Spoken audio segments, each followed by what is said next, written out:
Hey everybody, Manny Talaber here. We're now on day 38, and on 38, I'm gonna actually tell you the story of Eben Pagan and Get Altitude. And that's kind of where your market, your marketing, your people, and your systems comes from. And it's very, very interesting. So Eben Pagan created a product called Double Your Dating, and he built that Double Your Dating business to over $10 million. And then what he decided to do, he decided to create a seminar and teach people how he built a $10 million internet marketing business. And the seminar was called Get Altitude. And it was a live event. It was $10,000 a person. And the Get Altitude seminar, it's probably in the top 10 easily that I've watched. And I can tell you, I've probably been through 350 to 400 seminars. It's really, really good. Um, and so what's interesting about this is when Evan Pagan had the Get Altitude seminar, it was the first time that all of these people in the internet marketing community were together in the same room. Is the first time a lot of these people met each other. Frank Kern, John Reese, Mike Vilsame, Joe Polish, Dean Jackson, Dean Graziosi. I think it was the first event that he'd ever attended. Besides, I mean, he was in Joe Polish's group, and Joe convinced him to go to this. And a lot of partnerships and relationships were formed at altitude.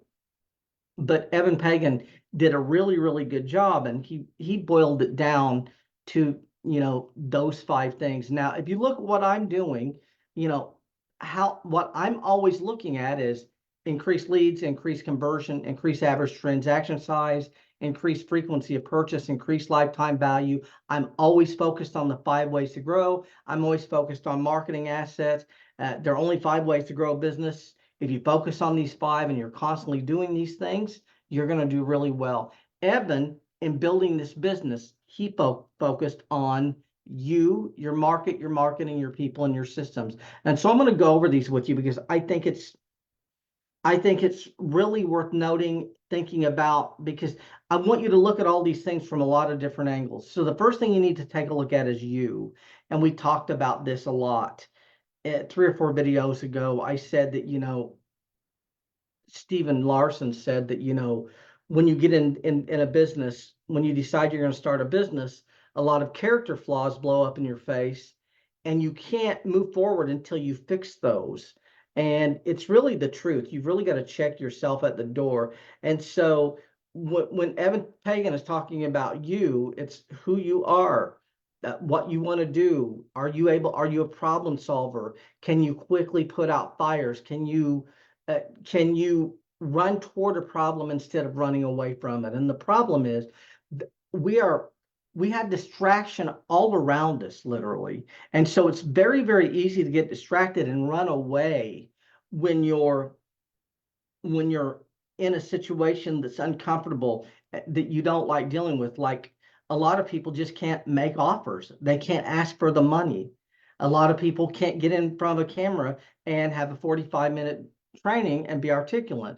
A lot of people are too self-conscious. They have no self-esteem, and they're scared. They're timid about stepping up and being a leader. And so what you got to do is you got to look at yourself, and you got to ask yourself a lot of deep questions, and you got to constantly be working on yourself. So, in business, it's really pretty much the quick and the dead. You've got to be able to put fires out really, really fast. You've got to really understand that this isn't going to go away until it teaches you what it wants you to learn. And that's the problem, is you keep making the same mistake until you figure out, you got to quit making that mistake until you've learned from that mistake.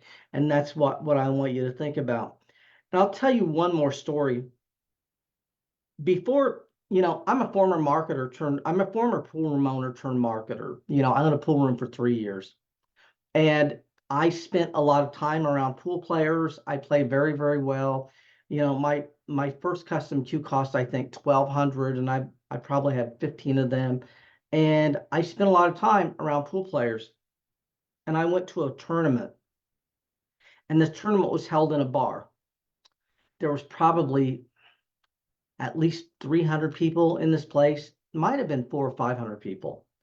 And I will never forget what happened in that bar. Now, where there's a pool tournament going on, and there's hundreds of people in this place. And it turns out this was a little bit of a rough bar. And so there were two people having a conversation. They got into a bit of an argument, and there was a little bit of a fight. And then a guy pulled a gun. And I will never forget what happened. Now, I was too shocked to run. And I was a little farther away from him than a lot of people. I was probably 12 feet away, but there were a lot of people way, way, way further away from him than me and everyone just scattered. The minute that guy pulled that gun, everyone in the place just ran. Now, I kind of froze because first of all, I couldn't believe he was doing that. But what's very, very interesting, one person didn't run. Well, he didn't run away. I've never seen anything like it. You had 300 people running all different directions, and you had one guy running straight toward the guy with the gun. So this guy just pulled out a gun, and someone's running straight toward him, and he grabbed the guy's arm, and he threw him up against the bar so hard, the gun flew like 10 feet. The guy who did that owned the bar. See, he's a business owner. He's a problem solver. The quick and the dead. You don't get two chances to do any of this.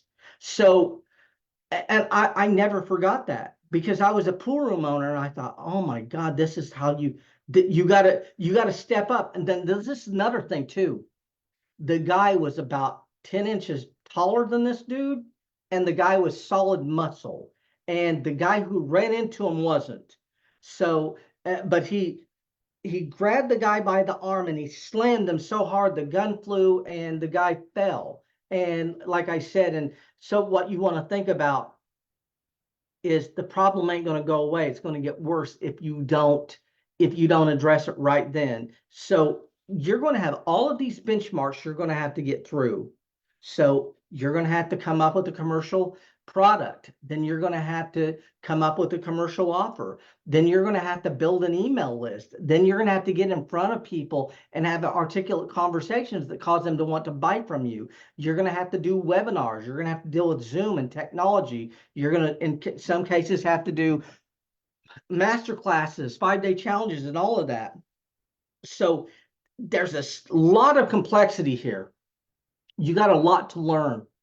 And any one of those things will stop you if you don't learn it. But like I said, that guy charging the guy with the gun changed the way I looked at entrepreneurship because nobody else was going to do that. Now, what happens if he doesn't charge the guy with the gun? Well, maybe the guy shoots somebody. Maybe he accidentally shoots himself. Maybe he shoots someone and misses. Maybe everyone leaves and doesn't come back because they think the place is unsafe. Maybe he doesn't shoot anyone. But what was very interesting is within 15 minutes, everyone was back in the place because this guy took charge and he showed these people, we don't play around here. And like I said, owning a pool room, and that had a profound effect on me. And so what you want to think about when you're thinking about yourself is, do you have what it takes to do what it takes? And that's what you've got to ask yourself. So your market, your marketing, your people, and your systems. Your market is simply the group of people that you're going to sell to.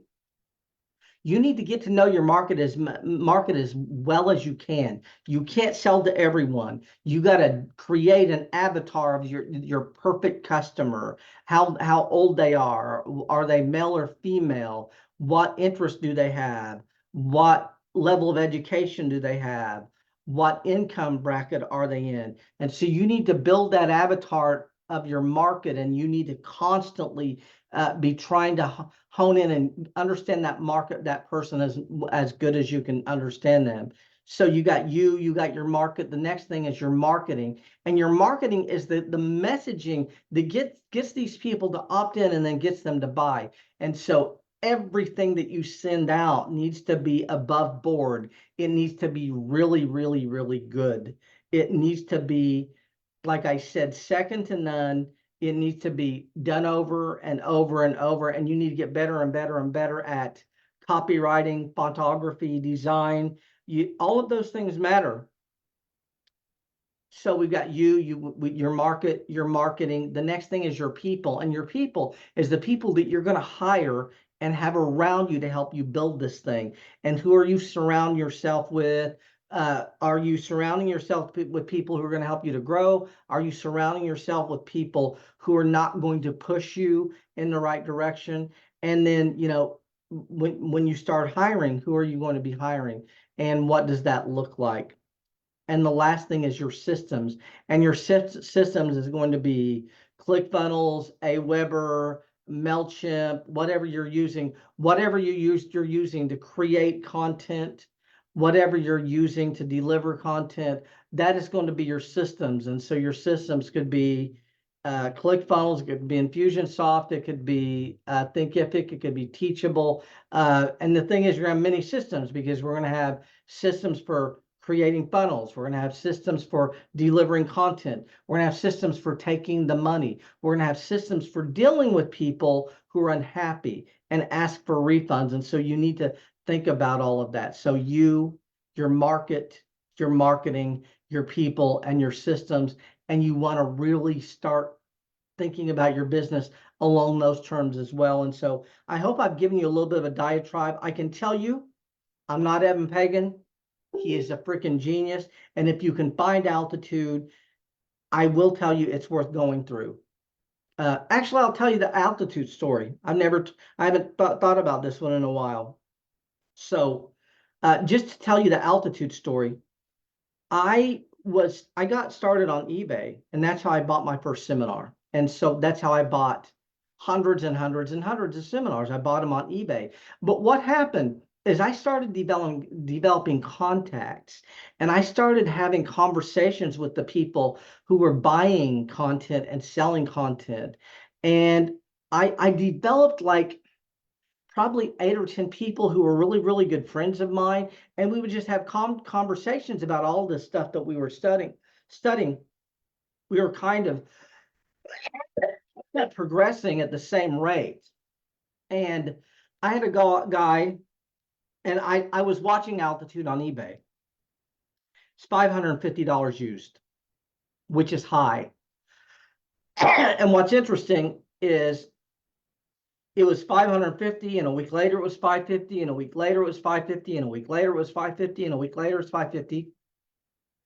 Price wasn't coming down, although tons of people were buying and selling it. Usually, new seminar hits the market on eBay, 700, 600, 500, 400, and you just kind of wait it out, and eventually you buy it at 250 or 300 or whatever you're willing to give. But altitude wasn't dropping in price. And one of these guys called me, and we were having a conversation. He said, "Hey, Manny, I've got altitude. Are you interested in altitude?" I said, "You know what?" I said, "I'm not really so much interested in altitude, except that I want to know why the price isn't dropping. There's got to be something there because the price isn't falling at all." And I said, "I want to know, what the deal is with it," because I didn't know who Eben Pagan was. I didn't know about Double Your Dating. I didn't know about any of that stuff. All I knew was I was watching this seminar and the price wasn't dropping. And the guy ended up sending me altitude. And I probably went through it 3 or 4 times. And it's one of the seminars that I go back and go through over and over again. There's a lot of good takeaways in there. And Eben Pagan is a real person who did it. He built that $10 million business that ultimately ended up being 20 million. And then he built another $20 million business teaching other people to do what he did. And so that's what that was all about. But we're going to end out, and I will see you all in the next video, and thanks a lot.